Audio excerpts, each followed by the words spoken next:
you ever felt like Malaysia's stunning rainforests are a hidden gem underappreciated by Malaysians themselves? Welcome back to Season 8 of Womenpreneur Asia. I'm your host, Krista Gul. Womenpreneur Asia empowers you by unveiling the inspiring stories and practical tips of Asian female entrepreneurs. This episode is sponsored by Redbox Studio. Today we meet a Malaysian entrepreneur, Shariffa Sabrina, the founder of Tanah Aina Sdn Bhd. Tanah Aina, which began as a glamping experience, has now become an eco-resort experience complete with dining and nature activities. It serves up an eco-experience in the heart of the Malaysian jungles, and it is as much a passion as it is a business for its owner, Shariffa Sabrina. Tanah Aina Eco Resorts and Cafes lets people connect with nature while enjoying the comforts and amenities of luxury accommodations. At their resorts, you can experience eco-friendly lodging, guided nature excursions, organic dining experiences, wellness activities, and team building. As the founder of Tanah Aina Eco Resorts, Shariffa Sabrina is on a mission to change how we view development, and it all starts with a deep appreciation for the very nature we're neglecting. Shariffa Sabrina is quite the entrepreneur, having built her cafes, glamping sites, and resorts based on her love for nature. And despite having grandchildren, there seems to be no stopping this woman who, despite the tough challenges, is still persevering. Let's dive into her story. Sabrina, welcome to Womenpreneur Asia. Hi, Krista. Thank you so much for inviting me. Today, I think we're going to get into a very interesting story, not just about business, but also about some really deep-seated passions within you. So before we get into your story, perhaps you could let us know a little bit about what do you do as a business? I think I'm the only woman in Malaysia that's doing something crazy. Very tough job, and it's not that easy, especially running a business in a forest. When you open a resort in the forest, surrounded with nature, with the river flowing, that is what we call heaven. Yeah, and in Malaysia we have the most beautiful, oldest rainforest in the world. I've been to so many forests in the world, and I still feel that Malaysia, we have the best. But only that we are not, I would say, grateful or maybe unaware that, we have such a beautiful nature, beautiful rainforest. We have everything, Krista. We have the beach, we have the mountain, we have the waterfalls, the river. We have everything. We are so lucky.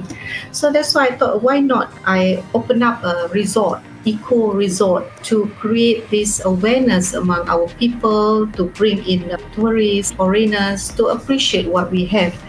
And so my business name is Tanah Aina. Aina is my nickname, and Tanah means land, so Aina's land. Tanah Aina consists of eco resorts and F&B, which is restaurants and cafe.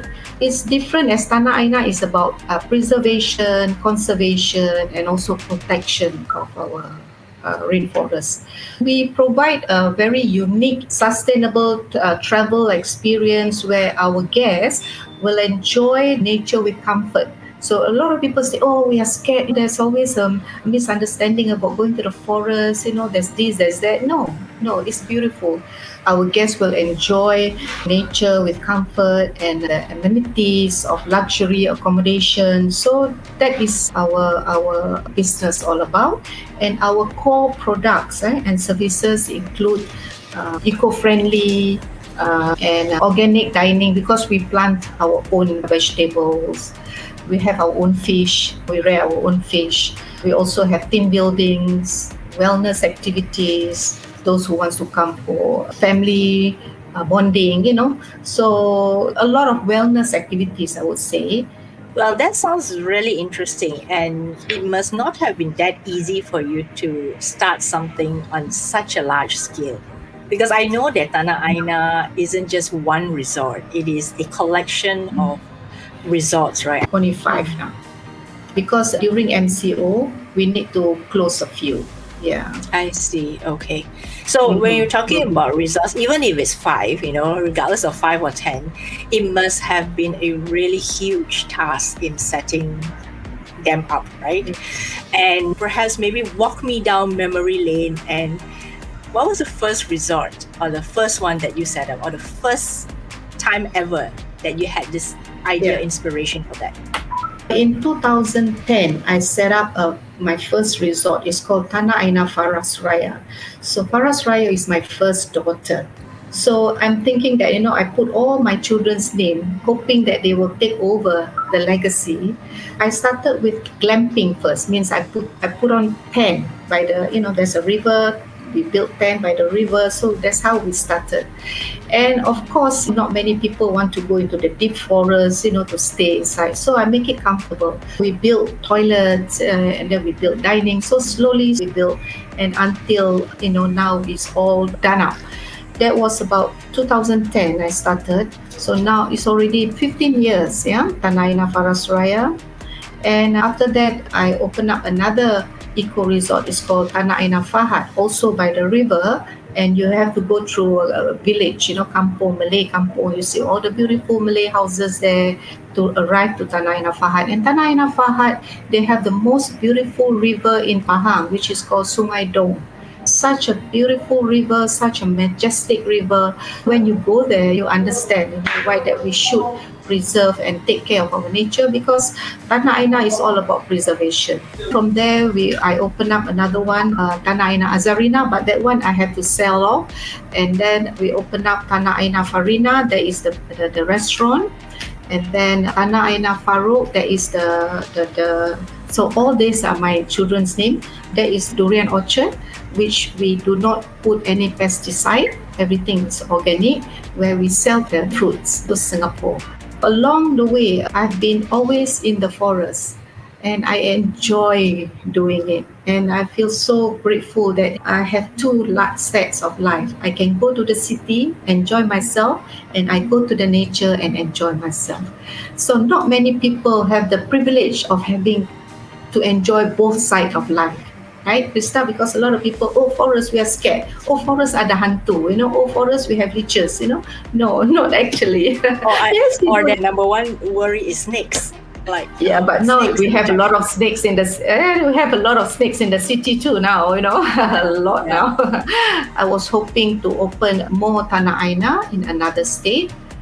Maybe Perak, maybe Kedah. So let it be in the whole of Malaysia.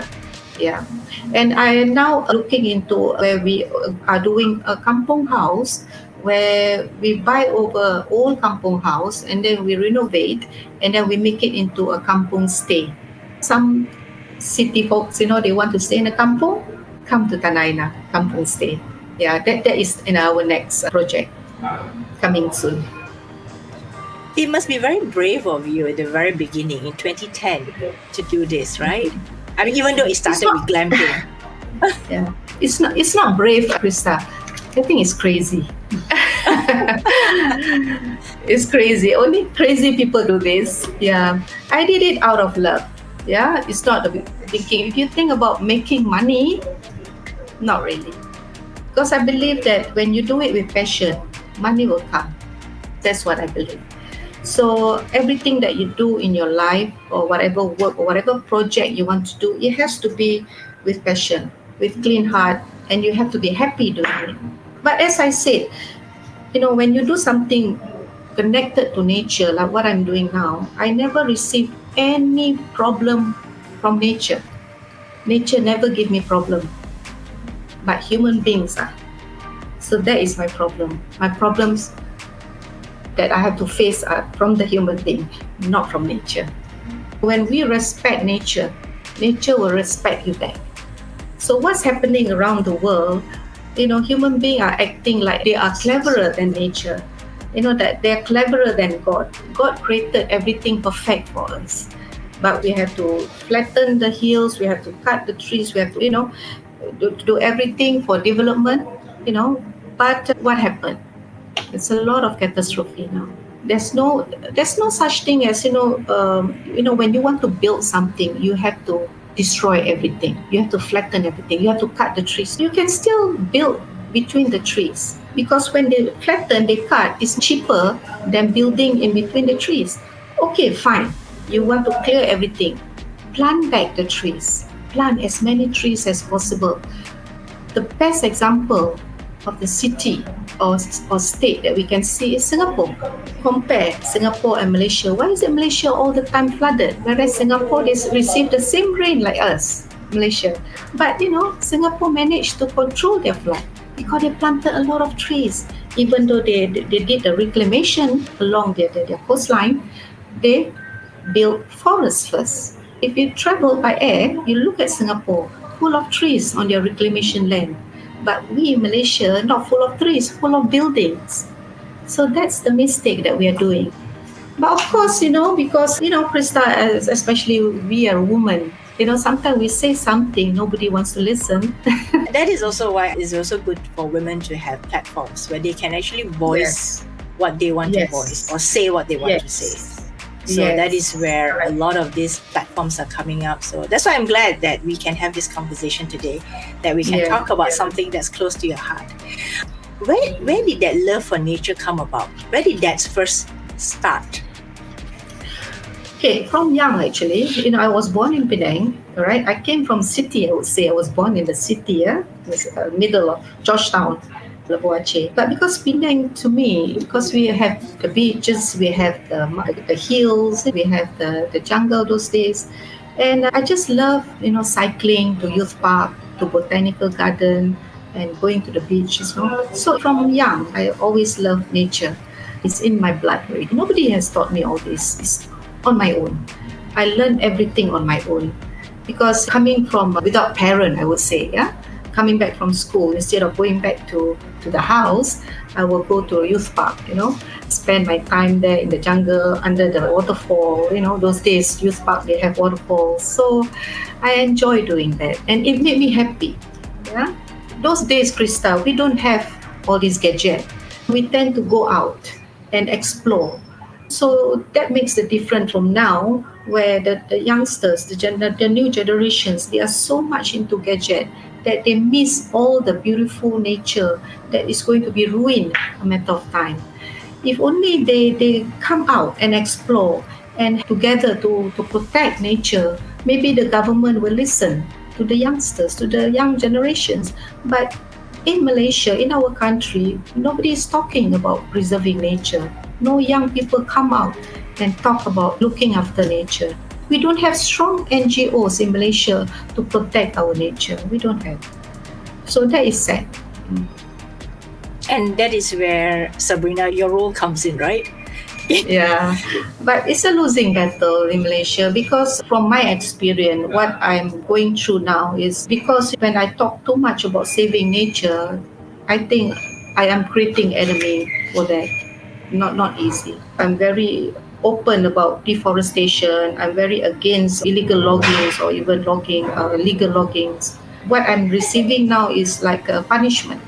Yeah, like a punishment where the authorities are not happy with me. So my businesses are being disturbed. I can't renew my license. They make it difficult. So these are the things that I have to face now.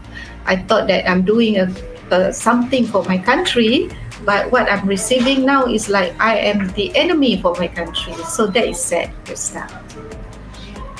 And I'm sure that is also something that shouldn't be happening, right? I mean, here you are trying to create ecotourism, bringing in people who enjoy nature and wanting to get back to nature, because I think this is what's been happening to us. We have not really experienced nature. A lot of us see nature on TV. Our nature is our National Geographic, right? But we don't have that experience of it. And what you're doing, bringing that people into the experience. And I remember my friend told me they went as a group, I think, to one of your Tanah Aina resorts. They really enjoyed going there because I think your guide took them to this beautiful waterfall and made them jump. Yes. So, Krista, you see, the problem here is we are losing a lot of waterfalls, because once there's deforestation, the waterfall will dry up, or it turns into teh tarik, okay? So it turns into muddy once it's been logging. So I think certain area, it's about time government, I have already suggested this many times, where the government should preserve, or how to say, what is it? preserve our main range, the the Gunung Ganang, the Titiwangsa. Titiwangsa range. Yeah. Government should gazette that main range, so that can protect, because that's where our water come from. Yeah, so where our river come from. So it's very important. Look at Penang, we're having problem with water. Selangor having problem with water. Yes, we have many rivers. Look at our countries. We have many rivers, but all dirty, all toxic. Everything is teh tarik. I can't even put my leg in the river. Talk about Sungai Pinang or talk about Klang River. And look at even Pahang, all drying up. So we're having a lot of problems with this. So this is a very serious issue, Krista, which the government should look into it. But our government is so busy with politics. That is sad. If you could have a wish list, Sabrina, what would you do? If you could do something for, of course you're doing something for nature right now with your ecotourism resorts. But if there's something that besides gazetting Banjaran Titiwangsa, anything else that you feel like they should be doing something? I wish that we have more political will, more politicians who respect nature, who understand, like what I see in Switzerland, what I see in European countries, where the government protect nature first, environmental issues come first, number one. But environmental issues in this country is last on the list. My wish is that environmental issues, taking care of environment should come first, because that is the core of our life, because, if anything happen, where are we going? Where are we going to find clean water? Anything can happen now. Look at Dubai, you never expect, there's so... Yeah, the rain, right? The flood. Exactly. So all these catastrophe, all these destructions are caused by humans' hand. Yeah.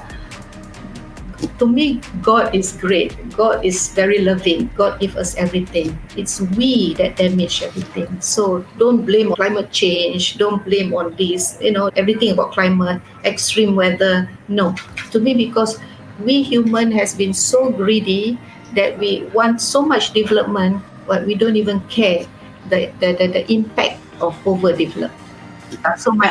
So my dream is to see that our authority, our government put environmental issues, and it means environment compass. The other thing I wanted to ask is, on a personal basis, on an individual basis, what can we do if we want to really honor nature, we want to appreciate nature? Yeah. If you talk about this country, Malaysia, I don't know where we are heading, honestly. I can't see yet where we are heading in terms of, preserving nature or environmental issues and whatever. They say, you have to teach your children, the school has to teach your children from young and all that. Yes, they are learning, but when they grow up, nothing left for them. There will be nothing left for them. I don't see anywhere that we are heading in terms of preserving our nature. I don't. Yeah. There is any examples that we can get from any other countries, perhaps? Of course, the nearest country we can learn is Thailand. They have stopped logging for a long time. They have stopped logging because they believe in ecotourism. That's why people are flocking to Thailand instead of Malaysia, because Thailand, they are looking after their nature. Even Singapore, even though they are developed, but they planted a lot of trees, surrounding. And a lot of countries are going towards preserving nature. At Malaysia, we are so far behind, very far behind. Because that sounds sad. That sounds sad. Yeah, it is. My experience after what I've been in my NGO, I went through, and after what I've been punished, I said, I don't see any way we can preserve. So it's just a matter of whatever that we have now, enjoy it. For example, the waterfall or clean river, quickly enjoy it because it won't last anymore. Let's come back to your business a little bit. You're talking about Tanah Aina. In the early years, or in the early days, were there any challenges when you started setting it up? Besides the challenges from, I guess, the authorities, were there any authorities who trying to stop you from building your ecotourism resort? When I started in 2010, I have no problem with the authorities. They welcome me, they assist me. We work together, they give all the license, everything, and they advise me this and that. But when change of authorities, since it's where I'm having this problem now. When it's all different people now becoming the authorities. So that is where I'm having problem now. I do hope that the authorities can work together for the benefit of the country, for the benefit of the ecotourism. So we hope that the authority open up their mind, and me as a woman, and me as a avid nature lover, and me as a wants to work together, open up. Let's sit down and see where we can bring together, because women are more detailed. Women are multitasking. Do you have any favorite experiences in the jungles or in the forest? My favorite is always when I do my trekking, and we see some beautiful flora, fauna. Sometimes we tend to see some beautiful animals there. That's the most amazing things that God has given to us. And our forest is actually, it's a pharmacy. Yeah, every leaves, every flowers, there's always a medical value from it. You can, sometimes when you're gonna irrigate something, the insect bite, you just pluck some leaves, and you can just rub it on, and it cured. And also the river, the water from the river is a mineral water. It's such a good source of water for our skin and our health. And the ion from the river is all beautiful. So that's why we say that it's a healing place for us to be in the forest, especially in the morning. That's why it's called forest bathing. They call it mist from the leaves. So you just get the leaves, just all over your body. And it's such a beautiful feeling. So it's a meditation thing. There's so many things you can do in the forest. I don't understand why people just don't understand how they cannot appreciate forests. But I would say in Malaysia, maybe more than 80% do not appreciate forests. Because all our medicine come from forests. You learn a lot of things from orang asli. I enjoy being in orang asli kampung because I learn a lot from them. Lipstick from flowers, makeup from the roots, and from the trees, from the leaves, and there's mask from the river where they scrub their body from the sand of the river. There's so many things. Even the stones, the rocks, all can be utilized for the health, for your health. When you drink water, especially mountain water, the taste is different from what you drink from the pipe. It's full of chlorine. That's why if you go and see orang asli, they have nice skin and they don't have many wrinkles. Natural Yes. Natural remedies, Yes. from the jungle and the forest. Yes. I always say, Krista, I say, why can't we build a university of orang asli where we learn from them about all the medication, all the things without having all these drugs? Why don't we do that? Learn from the orang asli. But we always put them down. We always ruin their life. I've seen orang asli die because of the chemical toxic that they drink from the water.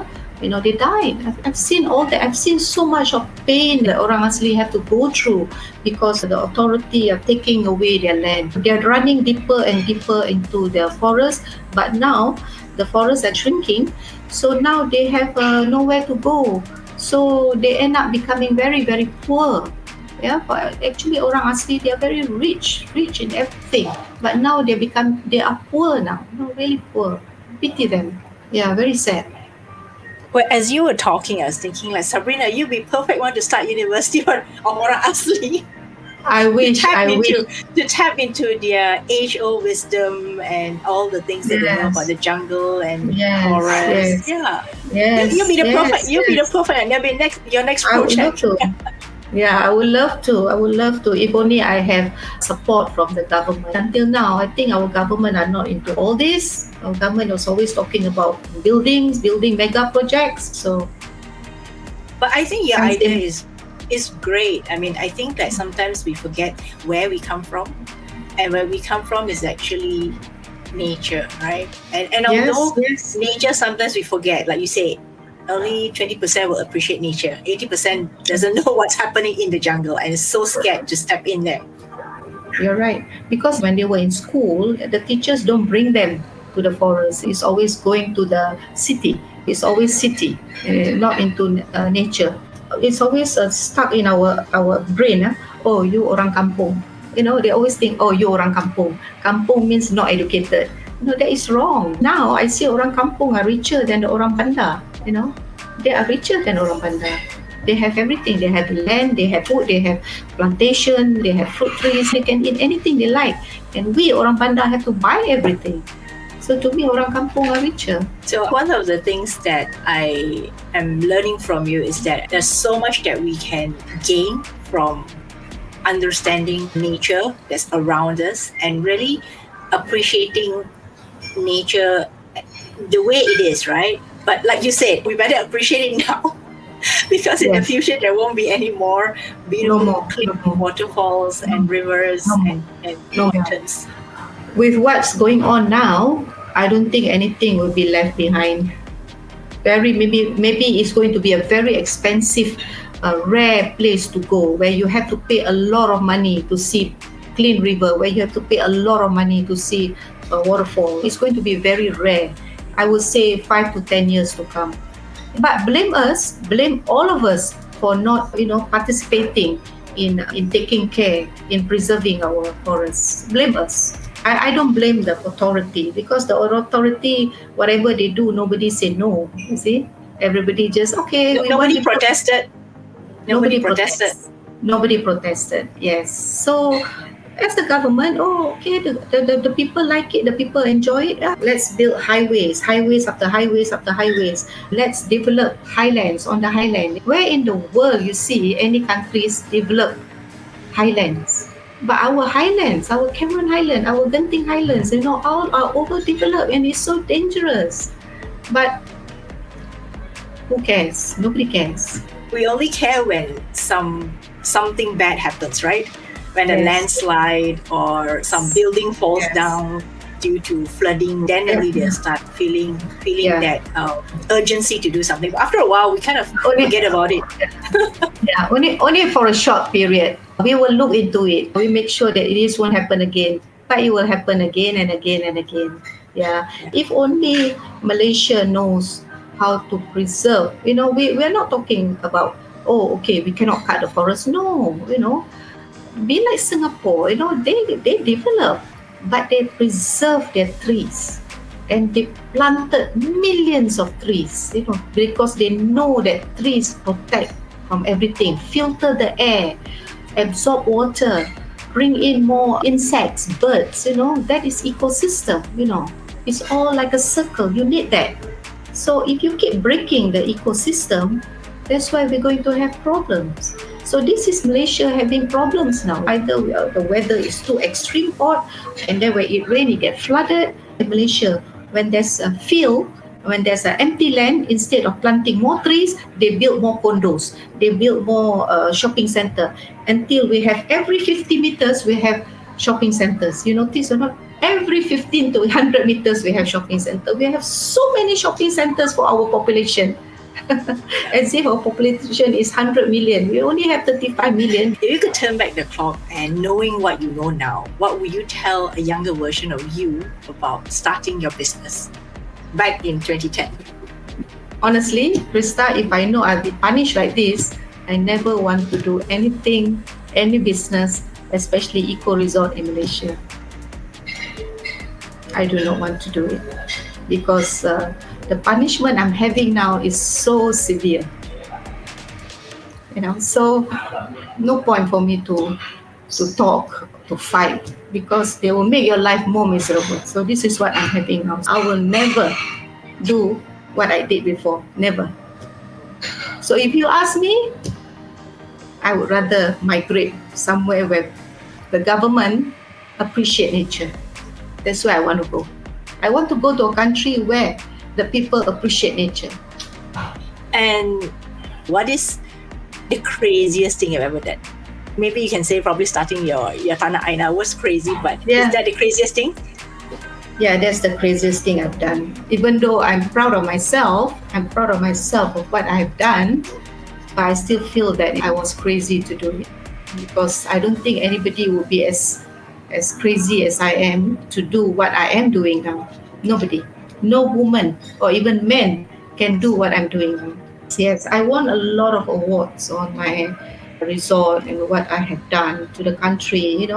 Unfortunately, the awards all came from foreign country. A lot of awards from other countries, and Malaysian awards. Maybe, yeah, I do have, but not as many as from overseas. You were just talking about how the authorities have made life difficult for you and Tanah Aina. I'm sure there's so many things you can talk about that, right? There's so many specific things about that. If you talk about Tanah Aina Resort, the special about Tanah Aina Resort, when we build, we don't use any machineries, all built by hand. Okay? We will never take any rocks from the river. We build around the trees, or surrounded with trees, and let's say if the tree put any danger on us, we just cut the trees and we plant it back. So if you look at Tanah Aina, you can't see any buildings. It's covered with trees, but when you enter, then you see the buildings in between the trees. So that is something so unique about Tanah Aina Parasaraya. And so is Tanah Aina Fahad. Fahad is my first grandson. So I have never received any complaint or any bad remarks about those who came to Tanah Aina. I never read any bad remarks except that, oh, you don't have Wi-Fi here. That's the only thing. No Wi-Fi. How come there's no Wi-Fi? I said, you come here to be so that you can chit chat instead of always on the phone. So your phone is only for you to take photos. So that's a unique thing. Even though they say, oh, you must build the tower to have a Wi-Fi connected and all that, I said, never mind. If you want to come here, it's about bonded with each other, chit chatting, stories and all that. Yeah. So that's the best thing about Tanah Aina. If you could give any piece of advice to an aspiring entrepreneur who wants to also do something in business related to nature, what would you tell them? Honestly, Krista, ecotourism is at extinct almost. So mostly ecotourism now are all man-made. What they do is they clear the land, they build chalets, and they planted trees. So it's mostly man-made. So if you want to talk about real nature tourism, not many left. Maybe we have at Taman Negara, at Belum, Sabah Sarawak, yes, they look after their nature. That's where else? I don't see many left. We don't have, and even though our forest used to be about 70%, but now it's like have less than 20% left. Primary forest is where it's original forest, which has not been locked. We're talking about forest is the original trees. Yeah. The virgin forest. Back to your question just now, what is my advice to the entrepreneur who wants to open up eco resorts? That yes, you can look for, as long as there should be a river or waterfall or open next to the reserve forest. That is the best ideal place for you to open up eco resorts. If you open in the city, that is not eco resort. Whenever people say eco, to me that is just a name. So eco resort should be near nature, next to nature or inside, surrounded with nature. That is called eco resorts. So for those who like to open, yes, maybe you can work with the government. You need government help so that government can say, can put up a place and say, okay, this is good to open up. Make sure that you don't cut too many trees. Don't take all the rocks from the river to build your buildings. Because some of them took the sand from the river to build their buildings. They took out all the rocks from the river to build. That is wrong. And also, they cannot put chemicals. They shouldn't be spraying chemicals at their resort. That are the things that they shouldn't do. They shouldn't divert the rivers. That should be there. There's so many things. Whoever wants to open a resort, come learn from me. I give you free advice. When I open a resort, the first thing I do is I planted fruit trees surrounding my resort. Fruit trees, all kind of fruit trees, so that the animals do not disturb me, especially the monkeys. So that's why my resort, after 15 years, I don't have any animals coming so far. Yeah, thank you God. No animals that come and disturb, like monkeys. They can come into your room because they don't have food to eat. So they come into your room and steal whatever food they can. If you notice some resort, they have problem with monkeys. So my resort, I don't have problem there because they have enough fruit to eat. So all the fruit trees are planted for them. So these are the things that that I learned throughout my experience as a eco resort owner. Yeah. First of all, it's very generous of you to offer, like, if anybody wants to start an eco resort to come and have a session with you. That's really generous of you.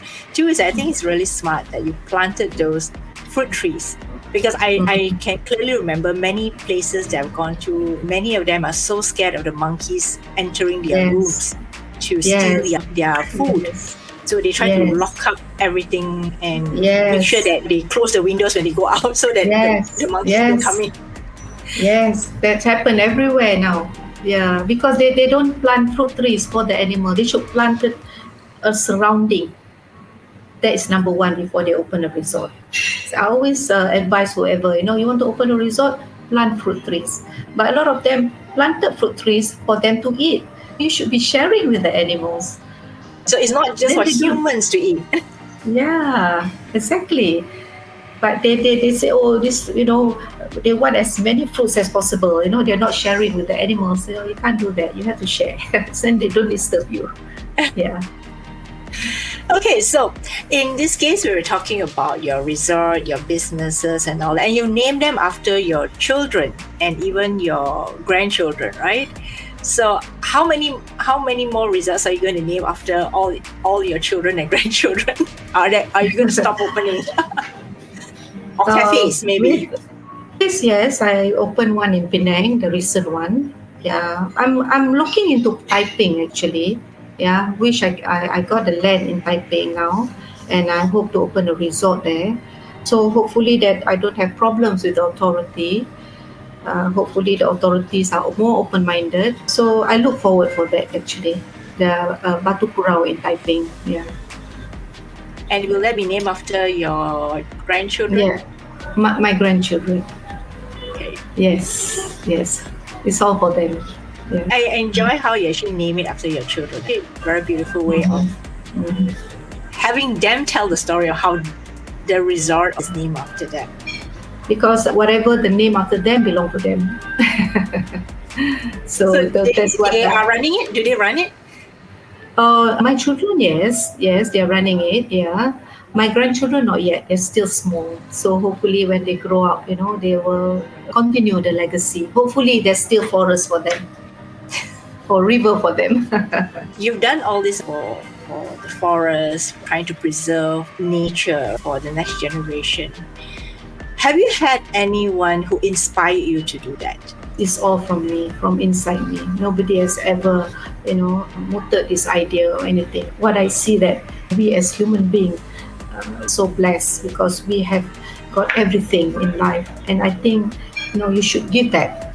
Yeah, we should not be taking all the time. Talking about environmental issues, that is also a noble thing to do in life. And I think that is the core thing that everybody should instill. Environment is so important. Clean environment, clean water, clean air, that is so important for our health now and in future. Unfortunately, it's not easy in this country. It's not easy. If I'm in European country, I think I am a hero there. But this country is difficult, very difficult. Yeah. They don't like you if you talk about, logging, if you talk about deforestation, they won't like you. They should say, you shouldn't be talking about all this, just seal your mouth and don't talk about it. You mentioned something about an NGO. You started an NGO for the conservation efforts? Yes, I did. In 2010, I Tubuhan Pelindung Khazanah Alam, where this is more on to preserve rainforests. I don't see any strong NGO in protecting, very vocal in environmental issues. I don't see that in Malaysia. That's why I started this. So I'm very into it until I resigned in 2022. because of the pressure that I'm having from the authority that I can't go forward anymore. So, if we were to look into yourself, what can you say about your journey so far? I wish I can do more, especially in preserving our rainforest, because I think that is the most valuable that God has gifted to us. But unfortunately, I can't. But maybe never know in future. Never. Maybe they change their mind and get me to be involved. Never know. I wish I can do more, but I've done a lot in terms of creating NGO. Women Sports and Fitness Foundation Malaysia, where I created a lot of workout, where a lot of elderly, they are exercising in Shalam, using my method of workout.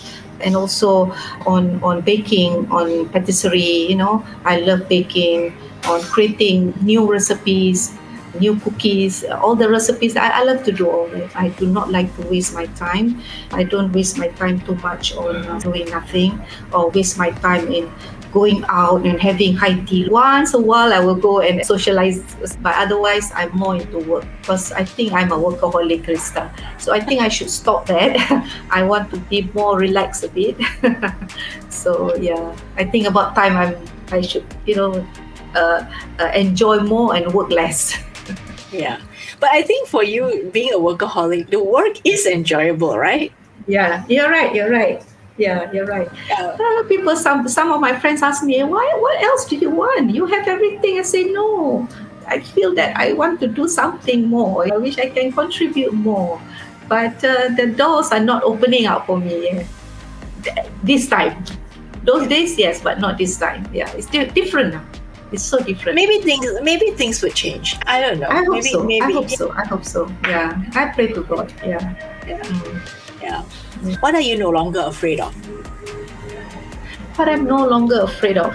I'm no longer afraid of criticism. I'm not afraid of people talking bad about me. I'm not afraid of whatever that human being has given me all kind of problem. I'm not afraid anymore. I just leave it to God. So life has to move on. You have to move on, but you have to keep finding ways how to get away from toxic people. You have to find ways how to solve your problems, how to come out from your problems. Like now, my problems where they disturb my businesses, so I have to find ways. Even though I have to sell my businesses, I cannot continue there because of all the pressure I get. So I have to sell it. I got no choice. Even though the place to me is heaven, I still have to let go. To me, I'm only scared of God. That's all. I'm not scared of human being.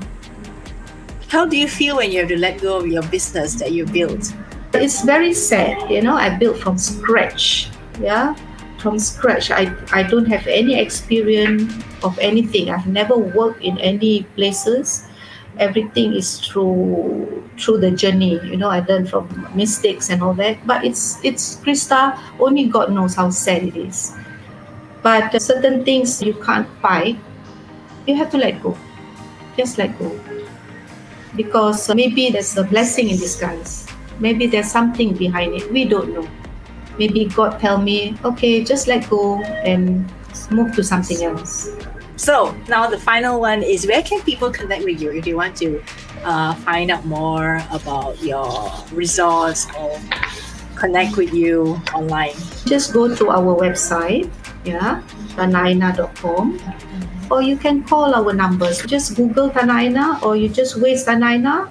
Which Tanah Aina do you want to go? Tanah Aina Farina Restaurant, Tanah Aina Paras Raya Eco Resort, Tanah Aina Fahad Glamping Resort, Tanah Aina Farouk Durian Orchard, whatever, Tanah Aina Georgetown, the latest one, Tanah Aina Georgetown Cafe in Penang, and we also have Tanah Aina Cafe in Shalam. I really hope to see more people come and appreciate what God has given to us. If we have extra, give back. Yeah? And don't be self-centered. Don't be selfish. We only live once, so live to the fullest and learn as much as you can and have passion in whatever you do. And stay away from toxic people. You'll be happy. And one last one, don't waste too much time on gadget on your phone. explore. Go out and explore. That's all the time we have for today. A big thank you to Shariffa Sabrina for sharing her passion for Malaysia's environment. You can hear her sorrow about the state of environmental affairs in Malaysia, where logging is rife and environmentalism is but an afterthought. As Shariffa Sabrina says, development doesn't have to come at the expense of nature. She has proven that she can develop her resorts around the forests and trees and minimize her development footprint. Shariffa Sabrina has shown that people can and should coexist with nature and work to create sustainable businesses that don't destroy the natural land. To learn more about Tanah Aina Eco Resorts or how you can experience the beauty of Malaysia's jungles firsthand, head over to the website at tanahaina.com. That's TANAHAINA.com. Even if you're not the jungle trekking sort, you can still experience her Tanah Aina cafes in Shah Alam Selangor and Georgetown, Penang. All the resorts and cafes mentioned are located in various parts of Malaysia. Next time on Womenpreneur Asia, I'll be speaking with Annie Chan of Singapore, who started a business with a former colleague because her boss was closing down the events management division in the company she was working at. In a strange twist of events, she inherited all her former boss's clients and soon after landed herself a $1 million project awarded by the Singapore government, but one where she had to organize 500 events in a year. Crazy? You bet. Annie and I talk about her 30 years in the event management business, and she shares some golden tips and strategies that you don't want to miss. All this is happening next Friday when I speak to Annie Chan from Singapore. Don't forget to subscribe to Womenpreneur Asia, and I will see you next week.